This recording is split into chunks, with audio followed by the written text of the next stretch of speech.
Bueno, un saludo a todas las personas que se han quedado y que van a ver este video posteriormente subido a mi canal de YouTube.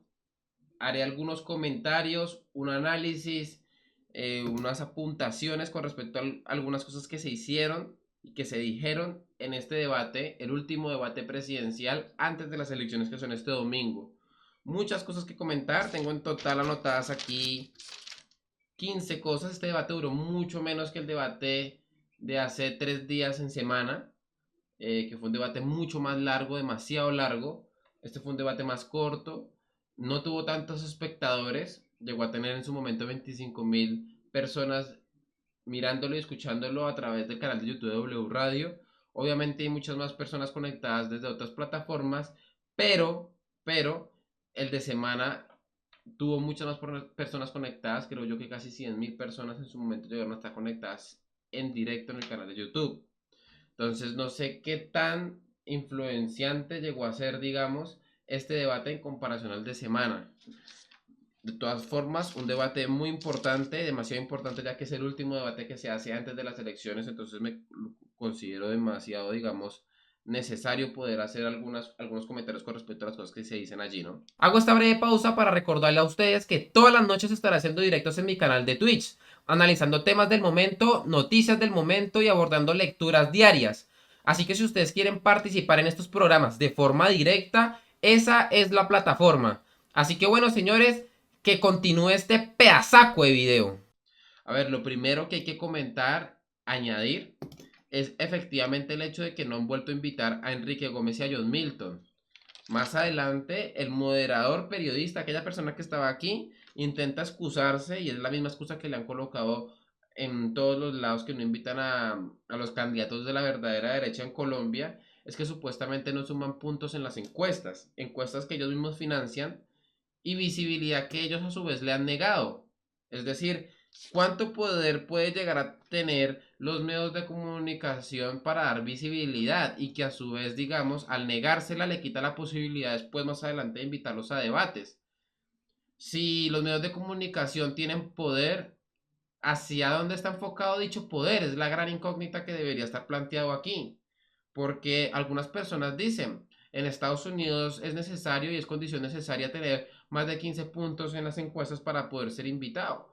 Pero si es que le niegan la visibilidad a los candidatos que vienen por debajo, ¿qué puntaje va a poder sacar dicho candidato en las encuestas? Es imposible. Es como cuando usted le piden tener vía crediticia para entregarle alguna tarjeta de crédito, pero para usted poder crear vía de crediticia necesita necesariamente una tarjeta de crédito. Entonces es un sinsentido, es algo que no se explica por sí mismo. Es decir, pareciera que eso era algo que en algún momento se llegó a decir con respecto al periodismo y los medios de comunicación que representaban supuestamente el cuarto poder en un sistema republicano, pues al día de hoy pareciera que lo dicen de forma directa, se deben, no digamos, a representar un poder en beneficio del bien común, sino que por el contrario se deben a los medios de comunicación, a la economía. Entonces, por eso digo yo que es como hipócrita, como por parte de esta gente que se la da mucho de digamos, representar eh, la contraparte de la corrupción, la contraparte de la politiquería, la contraparte de la maquinaria, pero ellos se comportan exactamente por los mismos, de la misma forma, ¿no? Es decir, buscando dinero y nada más que dinero. Al no invitar y negarle la invitación, por ejemplo, a Enrique Gómez y a John Milton, se escudan, digamos, en la poca visibilidad que tienen, pero a su vez se la están negando, ¿no? Se la están negando, porque si los invitaran probablemente subirían en encuestas. Digo yo que la visión que puede, digamos, tener John Milton Rodríguez o Enrique Gómez frente a un Gustavo Petro es demasiado interesante, algo que normalmente no se ve, porque si ustedes ven en algunos casos, en los casos más importantes, estas tres personas que han invitado aquí, que están en el panel, tanto Gustavo Petro como Sergio Fajardo y Federico Gutiérrez, coinciden en gran parte de las cosas, difieren en muy poco. Lo que pasa es que una posición totalmente radical como la que maneja John Milton Rodríguez y Enrique Gómez, digo yo que en esencia también le afecta a medios de comunicación como este, ¿no? que reciben dinero de grandes corporaciones, ¿no? Que obviamente no mencionan aquí, porque se deben única y exclusivamente al dinero. Eso de representar, digamos, un cuarto poder, una lucha contra la corrupción, contra la politiquería, intentar desenmascarar a grandes políticos y politiqueros de toda la vida, o cómo empresas privadas están, digamos, financiando a algunos políticos para buscar beneficios, eso ya no importa. Aquí lo único que importa son las vistas, la reproducción, el dinero que puede dejar todo esto, ¿no? Pero bueno, paradójico, ¿no? Que terminen invitando, eso sí, al ingeniero Rodolfo Hernández, pero el ingeniero Rodolfo Hernández les haya negado, digamos, la participación. Es decir, a algunos sí les dan visibilidad y a los otros no, y a los que le dan visibilidad les responden que no quieren estar allí. Y por otro lado, digo yo, que algo que debería también analizarse, que debería pasar, digamos, a la posteridad y tener muy contemplado, digamos, en su electorado, es el hecho de que Gustavo Petro llegó tarde. Y paradójicamente, uno de los primeros puntos en tratarse en este debate fue el hecho de, y un gran problema que tenemos aquí en Colombia es que la justicia siempre llega tarde, ¿no? Y paradójicamente Gustavo Petro termina llegando a este debate tarde. Eh, la pregunta que le hace aquí el moderador a Gustavo Petro y una antesala, una crítica muy pertinente es que se le critica a la justicia que llegue tarde, pero el ejecutivo termina también llegando tarde, ¿no? O las personas que pretenden ocupar el puesto del ejecutivo también llegan tarde. Entonces, ¿con qué autoridad moral se le va a exigir, digamos, a la justicia, a otro poder que llegue oportunamente, ¿no? Gustavo Petro ha llegado tarde y se escuda en el tráfico de Bogotá.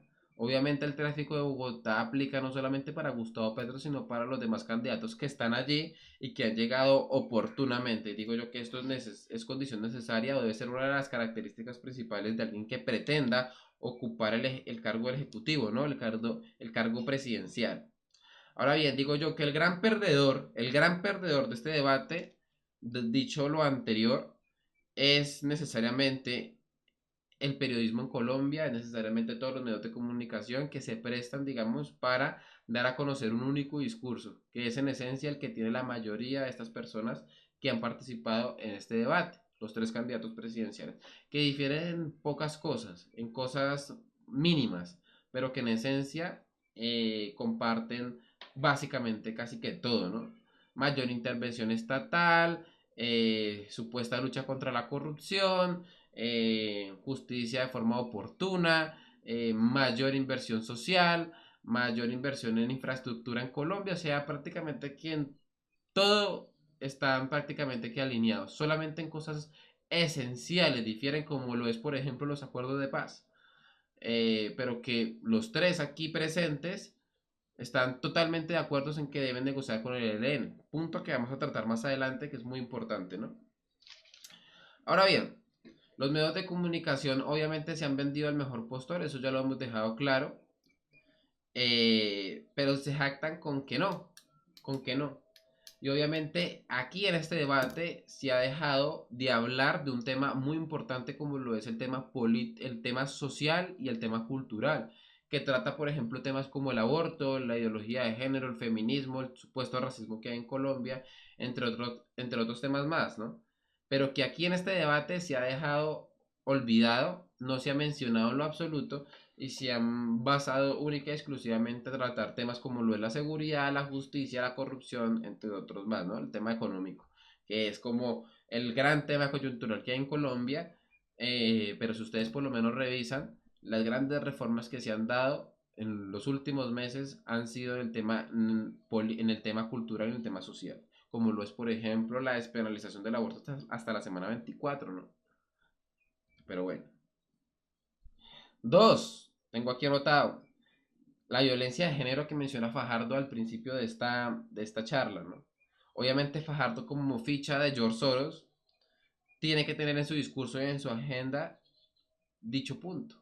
Obviamente tiene que hacer enmarcación de que aquí en Colombia hay un tema de violencia de género, pero tampoco menciona, digamos, el caso que aquí en Colombia la mayor tasa de suicidio se da en hombres, la mayor tasa de desempleo por lo menos se da también en hombres. Y podríamos estar aquí mencionando otros datos que revelan efectivamente que aquí en Colombia hay injusticias y que uno podría, digamos, intentar demostrar que no siempre es a favor de las mujeres, sino que por el contrario está en el sexo masculino, pero que Fajardo pasa por alto, obviamente porque esto le ayuda a seguir vendiendo el discurso políticamente correcto. 3. Fico presente en los debates, creo yo que Federico Gutiérrez siempre ha tenido disponibilidad. A él no le incomoda que le digan que van a comenzar con él, que la pregunta va dirigida a él, que la réplica va dirigida a él, que esa ronda de preguntas va a iniciar con él. A él sí no le incomoda, a Fajardo le ha incomodado, a Gustavo Petro le ha incomodado, pero Federico Gutiérrez en este aspecto siempre ha estado disponible para debatir.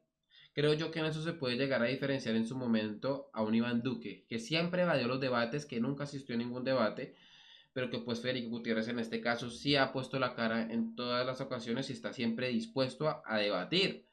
Y yo he sido una de las personas más críticas de Federico Gutiérrez, ustedes lo saben muy bien, pero en estos casos vale la pena, digamos, resaltar esa personalidad que aquí en este caso siempre ha resaltado, siempre ha llegado temprano y ha asistido a todos los debates.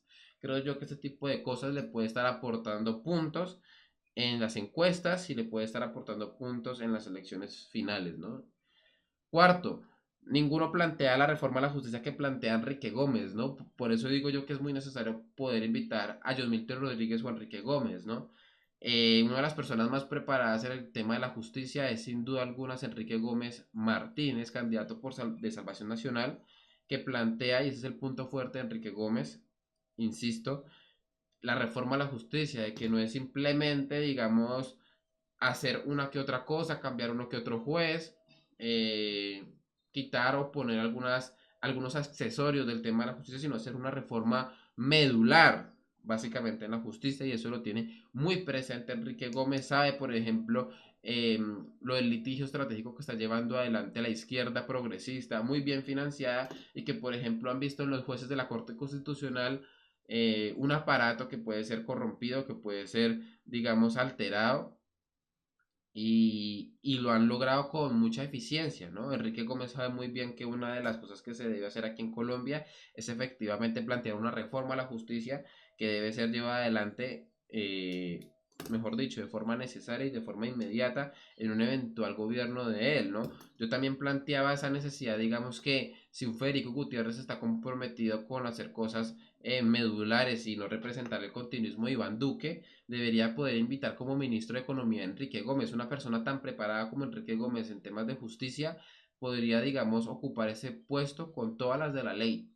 Creo yo que esto, digamos, sería algo que estamos esperando, sería un golpe sorpresivo, ¿no? Más que todo, por parte de personas que creemos y vemos en Federico un candidato continuista, tibio, que representa el uribismo, la centro derechita cobarde, ¿no? Si llegara a colocar a Enrique Gómez sería algo sorpresa. Como sabemos que Federico Gutiérrez pertenece más a esa derechita cobarde, terminará colocando a uno de los lacayos con los que siempre ha negociado y con los que al día de hoy, digamos, pertenece a esa maquinaria política que en un eventual gobierno de Federico Gutiérrez le pediría esa cuota política, ¿no? Pero bueno, digamos, dejó abierta la posibilidad de que en su momento llegue a colocar como ministro de Justicia a Enrique Gómez, ¿no? Muy importante. Quinto, sistema de justicia y Francia Márquez aboga por abolir el sistema carcelario. Esto va especialmente para Gustavo Petro porque habla del sistema el sistema de justicia, pero tiene como fórmula vicepresidencial a alguien que ha abogado y defiende abolir el sistema de cárceles, ¿no? Muy importante esto porque la izquierda progresista en general le achaca no al delincuente, no al violador, no al asesino, no al extorsionador, no al secuestrador, el delito, sino que se lo achaca, digamos, a la capa social, a, a los efectos sociales que envuelven al individuo.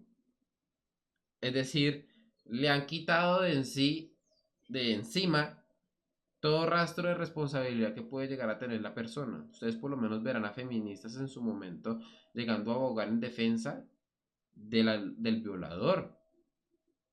Es por eso que también ustedes ven a Gustavo Petro defendiendo terroristas, defendiendo a la guerrilla de las FARC, defendiendo a personas que han sido abiertamente asesinos, abiertamente violadores, abiertamente secuestradores. Los está defendiendo porque explican, digamos, que ellos hayan llegado a cometer esos actos delictivos, no porque voluntariamente lo hayan hecho, sino porque pues en ese momento Colombia estaba viviendo momentos muy difíciles, pasando temas demasiado difíciles, fueron, digamos, producto del sistema político de ese momento, fueron atacados por el Estado y obviamente de ahí se explica que hayan secuestrado, que hayan matado, etcétera, etcétera, etcétera. ¿Cómo los vamos a castigar? ¿Cómo los vamos a meter en la cárcel? Primero tenemos que solucionar las oportunidades sociales que envuelven al individuo. Y después de eso, ahí sí. Imagínense, ¿qué mensaje se le está mandando a la población civil colombiana? ¿Qué mensaje se le está mandando a los terroristas? Que de hecho esa es una de las razones de por qué la mayoría de esta gente se quiere sentar a hablar y a negociar con el ELN. Punto que está más adelante aquí anotado. Pero bueno. Sexto, la disponibilidad de FICO siempre para debatir, ya lo mencioné. Séptimo, renta básica que propone FICO, uno de los grandes lunares de FICO, uno de los grandes lunares de FICO, ¿no? Que plantea efectivamente la renta básica universal. Dentro del uribismo esto también se ha planteado, dentro de la cabeza del uribismo que lo es Álvaro Uribe Vélez ha nacido esa propuesta de una renta básica universal. El corazón grande, que tanto pregonó el Centro Democrático, siempre ha hecho eco en todos sus integrantes, que en su mayoría abogan por una renta básica universal que lo único que perpetuaría, digamos, es aquí la vagancia. Ellos piensan, digo yo, que entregándole subsidios a todo el mundo van a reducir el malestar social, las protestas, las manifestaciones, el vandalismo. Creen erróneamente que este tipo de políticas les va a ayudar con esto, pero para nada, para nada. Una venta básica universal sería pegarse en un tiro en un eventual gobierno, mayor gasto estatal, más impuestos, van a necesitar poder recaudar más para poder pagar todo esto, sin contar de cuánto dinero de ahí se van a terminar robando, porque aquí la corrupción está presente en todo lado, aquí y en todo el mundo, pero es una política que uno se lo espera de un personaje como Gustavo Petro, se lo espera de un personaje, digamos, en Chile como Gabriel Boric, se lo espera de un presidente de izquierda como lo puede ser Rafael Correa, se lo espera de un Pepe Mujica, pero esperárselo de un Pepe Mujica, de un Federico Gutiérrez, de un Fico Gutiérrez, se lo espera uno de un Álvaro Uribe Vélez supuestamente de derecha dura y verdadera. Pues no, pareciera que estuviera más de ese lado que de este lado. Es un mensaje para todas aquellas personas que dicen públicamente que Álvaro Uribe Vélez es de derecha y de extrema derecha, ¿no? Octavo, todo está caro porque se está importando. Cuando se tocó el punto tan importante en este debate como lo fue la inflación, Gustavo Petro respondió que aquí estaban las cosas caras porque se estaban importando cosas especialmente de Rusia, suministros y se estaban importando algunas cosas, unas materias primas necesarias para la producción agrícola en Colombia. Y esto venía de Rusia y como allí hay tanto problema bélico, entonces las cosas están caras que por lo tanto aquí también las cosas subieron. Lo que no le han explicado a Gustavo Petro es que aquí no solamente ha subido la canasta básica, sino que también ha subido de precio en absolutamente todo. Todo el ámbito ha subido. Y esto no se explica necesariamente por que haya una guerra en Rusia. De hecho, ninguno de los candidatos mencionados en ningún momento le han adjudicado la inflación en Colombia a la emisión monetaria de dinero. Todos se han lavado las manos, siempre dicen que están subiendo los precios aquí en Colombia por esto, por aquello, por lo otro, pero nunca van al problema medular, que el problema medular aquí es que el Banco Central está emitiendo dinero para poder, digamos, financiar tanto subsidio, tanto clientelismo, tanta corrupción aquí en Colombia, ¿no? Todos se han lavado las manos y en ningún momento, digamos, han ido al problema medular que lo es la emisión monetaria de dinero. Yo creo y estoy prácticamente que convencido que la mayor parte de la inflación, por no decir toda, se debe a un solo fenómeno que es el fenómeno monetario, al problema monetario, el problema de emisión. Cuando intentan, digamos, adjudicarle la inflación, que todas las cosas supuestamente estén más caras, a la subida del salario mínimo, permítanme decirle que ustedes no han estudiado economía. Decía muy bien Milton Friedman, la inflación es siempre y necesariamente un problema monetario. Si ustedes por lo menos le preguntan a Iván Duque, le preguntan a Gustavo Petro, le preguntan a Fico cuánto debe subir el salario mínimo, ellos dicen lo que esté la inflación anualmente, lo que suba la inflación anualmente. Si subió un 12%, un 13% debe subir el salario mínimo. No es al revés, no es que haya inflación porque se esté subiendo el salario mínimo, no. Al salario mínimo se le critica por otras cosas, que genera desempleo, pero no porque genera inflación. De hecho, que se le esté subiendo, que año a año, en diciembre, se reúnan los empresarios con el gobierno y digan el salario mínimo debe ser de tanto, es porque al otro año se empieza a percibir, digamos, el aumento de los precios, pero no por el contrario. Por eso le digo yo, no han atacado el problema medular de la inflación que está en esencia la emisión monetaria del dinero. Dejo ese tema ahí, creo yo que vale la pena, digamos, traer a economistas expertos para que profundicen en ese tema, pero si ustedes, digamos, lo hacen por su cuenta y por su lado, de manera juiciosa, llegarán a las mismas conclusiones. Muy importante hablar de esto, ¿no? Noveno, infraestructura. Infraestructura fue uno de los puntos que se tocaron en esta charla, en este debate.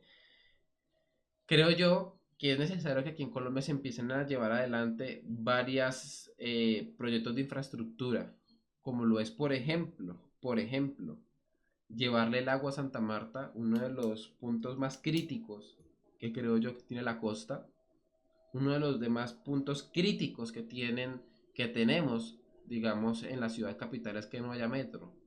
Se debería por parte del Ejecutivo promover la consecución de dicha infraestructura. Las 4G y 5G aquí en Colombia ayudaría, digamos, a mejorar el sistema económico de una manera brutal. La gente aquí en Colombia vendría de otros lados a invertir, porque saben que las cosas están mejorando. A mí no me importa, si les soy sincero, que mientras se esté invirtiendo en infraestructura, se roben. No me importa porque yo sé, y eso lo decía muy bien don Álvaro Gómez Hurtado, la corrupción debe estar en su justa medida.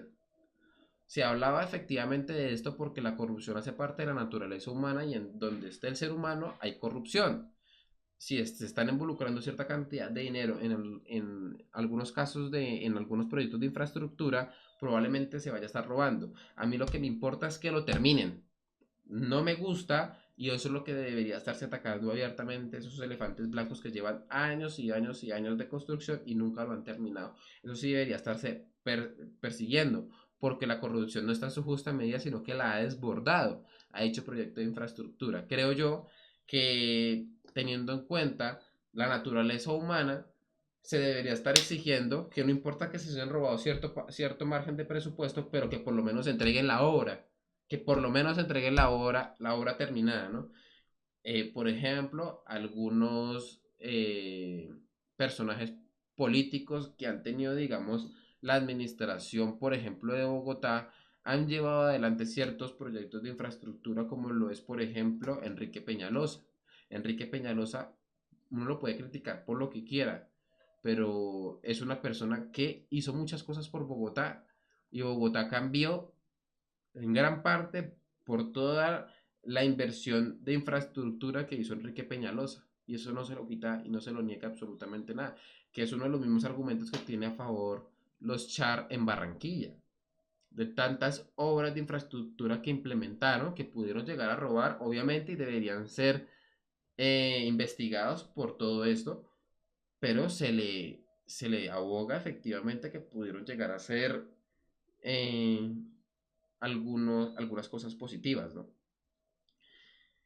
10, y aquí esto está muy, digamos, relacionado con el punto anterior, es que Fico tiene muy claro sobre qué temas de infraestructura, cuáles son los puntos de infraestructuras más vitales que necesita el país. Y creo yo que lo haría en este caso, bueno, lo tiene muy bien planteado en su cabeza. Una cosa es que lo tenga bien planteado en su cabeza y otra cosa es que lo vaya a hacer realidad, ¿no? Hay un video también filtrado de Iván Duque diciendo públicamente en campaña presidencial que una de las primeras cosas que va a hacer mientras sea presidente es el acueducto para Santa Marta. Seguido colocan un discurso de Fico en Santa Marta diciendo que una de las primeras cosas que va a hacer para Santa Marta es instalar el acueducto.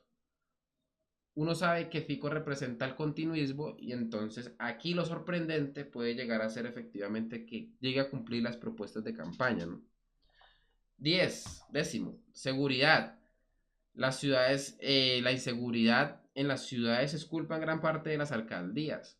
Allí donde al día de hoy se percibe un alto grado de inseguridad es donde la izquierda está gobernando, donde la izquierda progresista ha gobernado, donde esa izquierda que ha atentado y ha hablado y ha pregonado y ha atacado directamente a las Fuerzas Armadas Militares, a la policía, al SMAT, pues allí está percibiéndose la inseguridad como algo principal, ¿no? Como algo que, mejor dicho, necesitamos la ayuda o la intervención por parte del Ejecutivo, del presidente, porque ya no podemos salir a las calles, nos están robando el celular, nos están pegando con una piedra en la cabeza y nos dejan ahí tirados para robarnos. Eso es lo que está pasando en las grandes ciudades como lo es, por ejemplo, Bogotá o como lo es Cali, gobernados por la extrema izquierda. Allí es donde se percibe esto. Y es algo que debería estarse hablando, debería estarse cuestionando. El Ejecutivo poco puede hacer cuando un alcalde de esto no coloca las cosas en su sitio, no saca a la policía a la calle, no saca al ejército a las calles. Son permisivos por las mismas razones que di anteriormente. No, es que el problema no es tanto las cárceles, no es coger al delincuente, no es la justicia, es que no hay las condiciones necesarias para que las personas estudien, puedan comer, etcétera, etcétera, etcétera. ¿Mm? En parte pueden llegar a tener razón, pero necesitamos poder también aplicar la justicia con aquellas personas que están llevando adelante la delincuencia en todas las ciudades principales de Colombia. Petro decía que la cárcel no funciona para reducir el hurto y la inseguridad, por las mismas cosas que mencioné anteriormente. Aquí el delincuente no es pobre, es pobrecito. Es qué pecado con el delincuente. Es que ha llegado a delinquir porque es que no hay más opción, supuestamente. En parte puede llegar a tener razón. Si usted, digamos, lleva adelante una investigación por parte de la persona que robó ese celular y usted se da cuenta que su familia está sufriendo de hambre, que no tenía para comer y que llegó un momento en donde la única opción era robar, pues la pena que usted debe aplicar con este ladrón no puede ser lo mismo que con cualquier persona normal. Pero esto no quita con que debe haber una pena consecuente para ello. Eso está muy bien contemplado en el derecho romano. ¿No? Pero una cosa es decir eso y otra cosa es decir que al delincuente no se le va a aplicar ningún tipo de justicia, que porque el problema no está ahí, sino que viene desde mucho más atrás. O sea, le están quitando toda carga de responsabilidad a las personas aquí en Colombia. ¿Qué mensaje se le está enviando a la población de a pie? Es lo que digo yo. ¿Mm? A eso es a lo que yo voy. 11. Esto lo hablaba también al principio, ¿no? El moderador intenta defender que no invitaron a John Milton y a Enrique Gómez a la mitad, ¿no? A la mitad del debate sale a decir que, bueno, como John Milton Rodríguez y Enrique Gómez no tienen popularidad y no marcan puntos en las encuestas, por eso no se le invitan. Pero eso sí, ahí estamos ayudando a la democracia, esto es un sistema democrático, aquí cualquier persona puede ser presidente, aquí no hay ningún poder extra, nosotros estamos enfrentando como periodistas y como medios de comunicación al ejecutivo, a los politiqueros, a las maquinarias. Pero cuando en realidad se necesita colocar una voz totalmente disidente allí en espacios como estos, los silencian, no les dan espacio, no le dan lugar. 12. 30 billones propone Fico, 50 billones que propone Petro. La reforma tributaria Carrasquilla contemplaba la mitad de lo que propone Gustavo Petro. Y no sé si ustedes más o menos saben que también Fajardo, y lo dijo en esta charla, en este debate, propone una reforma de 32 billones de pesos que pretende recaudar esa suma. Según tengo entendido, Enrique Gómez planea recaudar con una reforma tributaria de 28 billones de pesos. Yo no estoy, digamos, tan en contra de una reforma tributaria aquí en Colombia. Yo creo que es necesario por tanto gasto público y en especial por la deuda, por tanta deuda que tenemos. Necesitamos pagar esa deuda en algún momento, ¿no? Creo yo que el gasto público debería estarse reduciendo en lugar de estar creciendo o en lugar de estarse invirtiendo. ¿Cómo reduciendo esa gran cantidad de subsidios, esa gran cantidad de ministerios que tenemos, esa gran cantidad de consejerías que tenemos? Es que, como dice Rodolfo Hernández, es una sinvergüencería. Sin lugar a dudas es que esto es así, se están gastando mucho dinero en el aparato burocrático. Hay demasiado dinero perdido. La corrupción aquí se chupa gran parte de ese presupuesto. Obviamente, digo yo, una de las formas que yo haría para intentar recaudar menos, que la necesidad sea recaudar, no recaudar tanto, es reduciendo el gasto público. ¿Cómo? Quitando todo lo antes mencionado. Si hacemos eso, probablemente hasta el dinero que se está recaudando hasta el momento sobre. ¿Mm? Pero veremos hasta qué punto, digamos, es necesario o hasta qué punto lo deja el propio establecimiento. Yo soy más de reducir el gasto público. Esto es algo necesario para el país, reducir el gasto público. Ya no, aquí Colombia no soporta un subsidio más. Colombia no soporta una consejería más. Colombia no soporta un ministerio de la igualdad ni un ministerio de las mujeres como llega a proponer Francia Márquez y Sergio Fajardo, por ejemplo. No soporta un ministerio más. Pero aquí creen que obviamente podemos seguir derrochando dinero y después lo vamos a estar reponiendo con reformas tributarias, ¿no? Algo muy importante y es que de los candidatos presidenciales que tiene la reforma más grande, que intenta recaudar más, es Gustavo Petro. Si la de Carrasquilla hizo y supuestamente había provocado ese malestar social, las protestas, el vandalismo, la creación de la primera línea, la decapitación de motociclistas, etcétera, etcétera, etcétera. Qué raro es que la izquierda esté totalmente callada y esté muda cuando Gustavo Petro está proponiendo una reforma tributaria que duplica la reforma de Carrasquilla. Está totalmente callada. Ahí es donde uno se da cuenta las incoherencias de aquellas personas que defendieron en su momento la reforma tributaria y que salieron a marchar y que pregonaban abiertamente que esto no era un tema de derechas e izquierdas y cómo era eso que nos iban a grabar con impuestos, que ahorita íbamos a empezar a tributar más. ¿Cómo es posible eso? Ahorita la reforma tributaria de Gustavo Petro es el doble de la de Carrasquilla, el doble. Y él se jacta de decir que es que la forma en la que él lo va a hacer es grabando a las 4.000 personas más ricas de Colombia, a los 4.000 capitales más grandes de Colombia, imagínense. Él cree que las 10 o 20 personas más ricas de Colombia se van a quedar de brazos cruzados y van a permitir, digamos, que los graben. Ellos tienen solucionados esos problemas, tienen a los mejores contadores, a los mejores abogados, a los mejores tributaristas para poderse saltar, digamos, el sistema. Aquí los grandes empresarios nunca han pagado y aquí en el mundo pagan la cantidad de impuestos que deberían pagar, nunca. Aquí siempre termina recayendo en la clase media y en la clase media alta. Ellos son los que terminan pagando todo ese tipo de subsidios, la corrupción, consejerías, ministerios, etcétera, etcétera, etcétera, ¿no? Pero bueno, propuestas utópicas por parte de Gustavo Petro y que la gente aquí en Colombia se sigue creyendo, ¿no? El petrista promedio se sigue creyendo, ¿no? Petro se demoró 45 minutos en mencionar por primera vez a Álvaro Uribe Vélez. Lo mencionó muy poco en comparación al pasado debate, ¿no? En la revista Semana, en donde allí mencionó por lo menos una docena de veces el nombre de Álvaro Uribe Vélez o el uribismo, ¿no? Pareciera que estuviera muy enamorado. Es decir, el petrismo no se puede construir si no es por obra y gracia de Álvaro Uribe Vélez, ¿no? Si no, el petrismo como tal no existiría. Y algo también muy importante, porque aquí en esta parte del debate se menciona y se empieza a hablar sobre Serpilo Paga, ¿no? Y que Gustavo Petro acepta públicamente que él estudió con Serpilo Paga y que por obra y gracia de Álvaro Uribe Vélez es que el ICETEX pasa de ser una ayuda para la persona que quiere estudiar a un banco, ¿no? A un banco. Dice que supuestamente tiene un malestar con eso y demás, ¿no?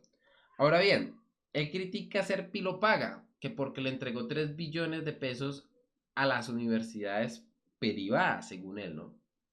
Supuestamente la mayoría de ese dinero o la totalidad de ese dinero debería estar enfocado en financiar la universidad pública.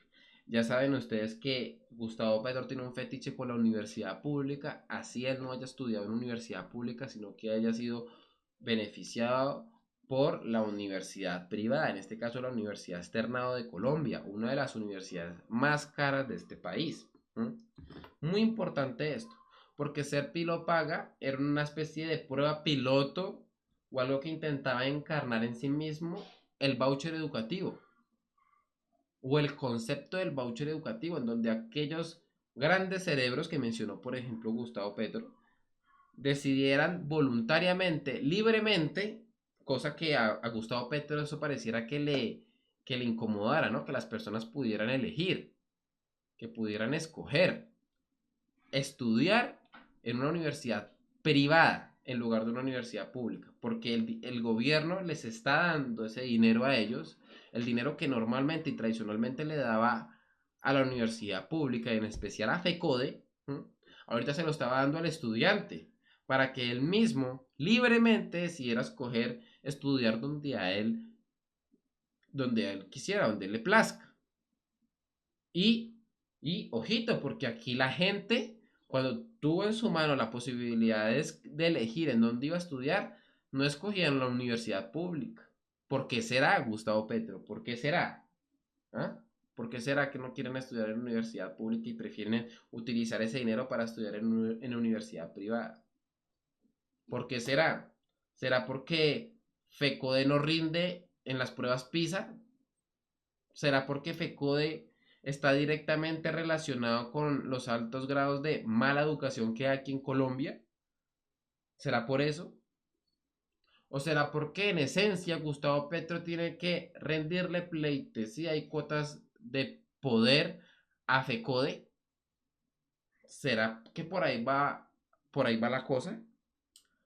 Obviamente Gustavo Petro ha caído en ese educacionismo que cree que supuestamente todo en Colombia y en los países se soluciona con educación. Lo que no saben es que primero los países en todo el mundo se desarrollaron económicamente y después invirtieron en educación, no viceversa, no viceversa.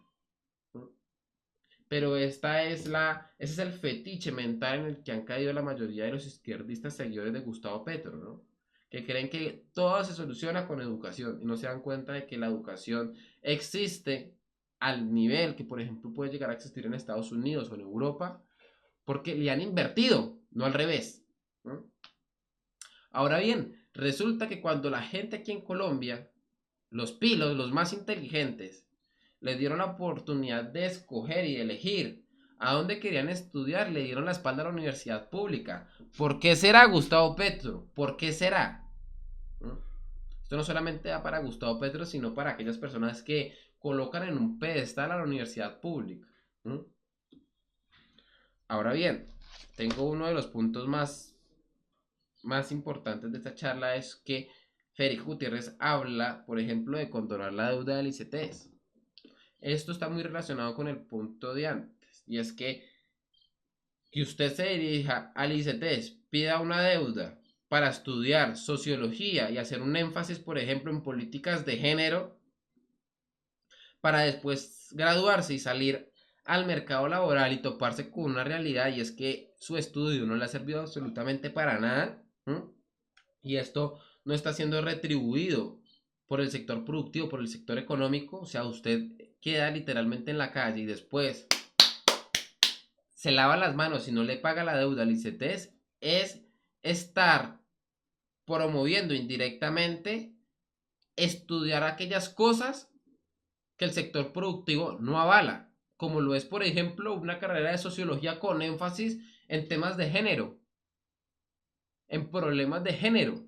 Imagínese que usted esté en este momento promoviendo indirectamente políticas como esta me parece un completo error. Aquí lo que se debe hacer es efectivamente poder conectar a la universidad y también al SENA con, que eso ya lo hacen, en especial el SENA, diría yo, la universidad principalmente, con el sector productivo, porque aquí la universidad se jacta de ser muy profesional, pero en los temas meramente técnicos no sirven. Servirá una que otra carrera, por ejemplo, abogacía. Los abogados son muy buenos técnicos, de profesionales no tienen mucho, pero en otros campos cuando salen al mercado laboral no hay conexión, no hay una sinergia entre el campo productivo, entre el área productiva en el ámbito económico con lo que se está enseñando en las universidades. En las universidades se están enseñando cosas que no le ayudan, digamos, a las personas poder pararse sobre sus propios pies una vez tengan el título y una vez salgan al mercado laboral. Necesario poder hablar de eso. Nada de condenar deudas en el ICETEX, como ya se hace al día de hoy, por ejemplo, con poblaciones afro. Nada de eso, o sea, en esencia no debería estarse permitiendo aquí en Colombia. El ICETEX les condona, digamos, deudas a la población afro y también abre becas para la población afro. Y digo yo, ¿para qué utilizan este dinero, este cupo, ¿no? Estas becas, ¿para qué la están utilizando? Necesario poder hablar de esto. Obviamente, Federico Gutiérrez no termina toda esta charla sin decir que hay problemas en el desempleo, pero que estos problemas tienen una incisión más grave, por ejemplo, en la mujer. Entonces él dice que él va a trabajar con generar una política pública con enfoque de género. Una política pública que permita reducir el desempleo con enfoque de género. Imagínense. Pareciera que estuviera ciñéndose también, así como lo hace Sergio Fajardo, como lo hace Gustavo Petro, a toda esa agenda global que intenta, digamos, llevar adelante una agenda de género, como lo es en este caso, pero también llevan adelante una agenda feminista, una agenda de aborto, una agenda, pues, en esencia progre, ¿no? Que no se somete, digamos, a las directrices científicas, sino que llevan por detrás un sesgo ideológico. Fico también se somete a estas directrices y hace parte también del establishment globalista aquí en Colombia, ¿no? Es una lástima, pero aquí en este debate lo ha vuelto a ratificar, ha vuelto a decir que se debe llevar adelante una política pública con enfoque de género. ¿Esto se espera de Gustavo Petro? Sí. ¿Esto se espera de Sergio Fajardo? Sí. ¿Esto se esperaba de Ingrid Betancourt? Sí, que ya no está en la contienda electoral. ¿Esto se espera del ingeniero Rodolfo Hernández, que es una persona muy difícil de poder encasillar en un lado o en el otro, pero que ha dicho abiertamente ser feminista, por ejemplo? Sí, se espera. ¿Se espera el candidato de la supuesta derecha dura en Colombia? Uno creería que no, pero miren nomás lo que Federico Gutiérrez está diciendo públicamente para aquellas personas que ayer en ese directo que tuve con Nicolás Márquez, pues me criticaban por estar mostrando la verdadera cara de Federico Gutiérrez como un completo globalista, como un progre.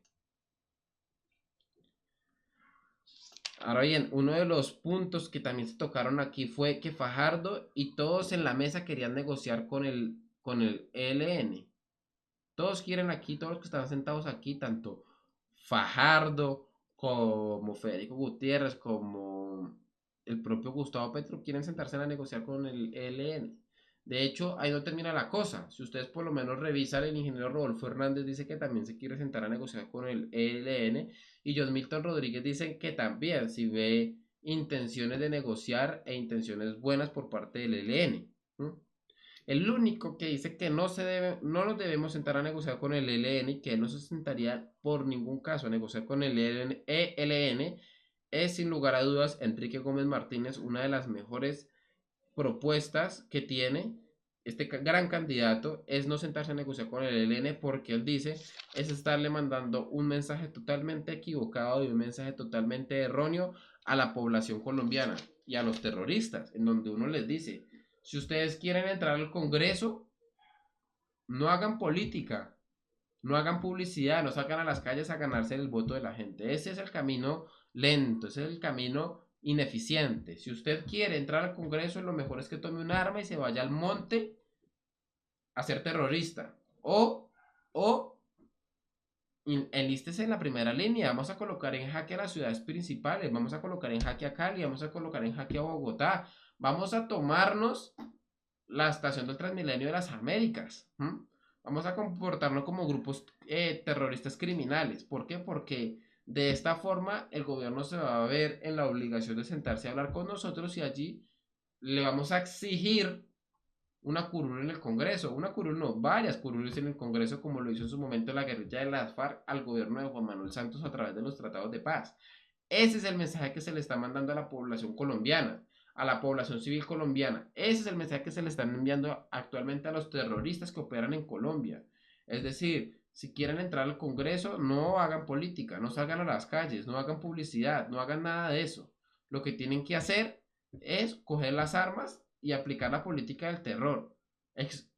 Que nos extorsionen, porque eso es básicamente lo que hace. Eso fue lo que hizo el Clan del Golfo cuando se le extraditó a este señor que se me escapa el nombre. Bueno, se me escapa el nombre de este señor, que de allí se pegaron efectivamente para colocar en jaque a varios departamentos del país. ¿Cómo es posible que algo así pase en Colombia? ¿Cómo es posible que algo así pase en Colombia? Y el gobierno no saque las fuerzas del orden, no saque la fuerza pública, colocar las cosas en su sitio. Pareciera que estamos a la merced de los terroristas en Colombia. A la merced. ¿Por qué? Porque se ha trabajado en enviarle un mensaje totalmente erróneo y equivocado a los terroristas. Si ustedes cogen el arma, deberían estar preparados porque le vamos a caer con todo el peso del Estado.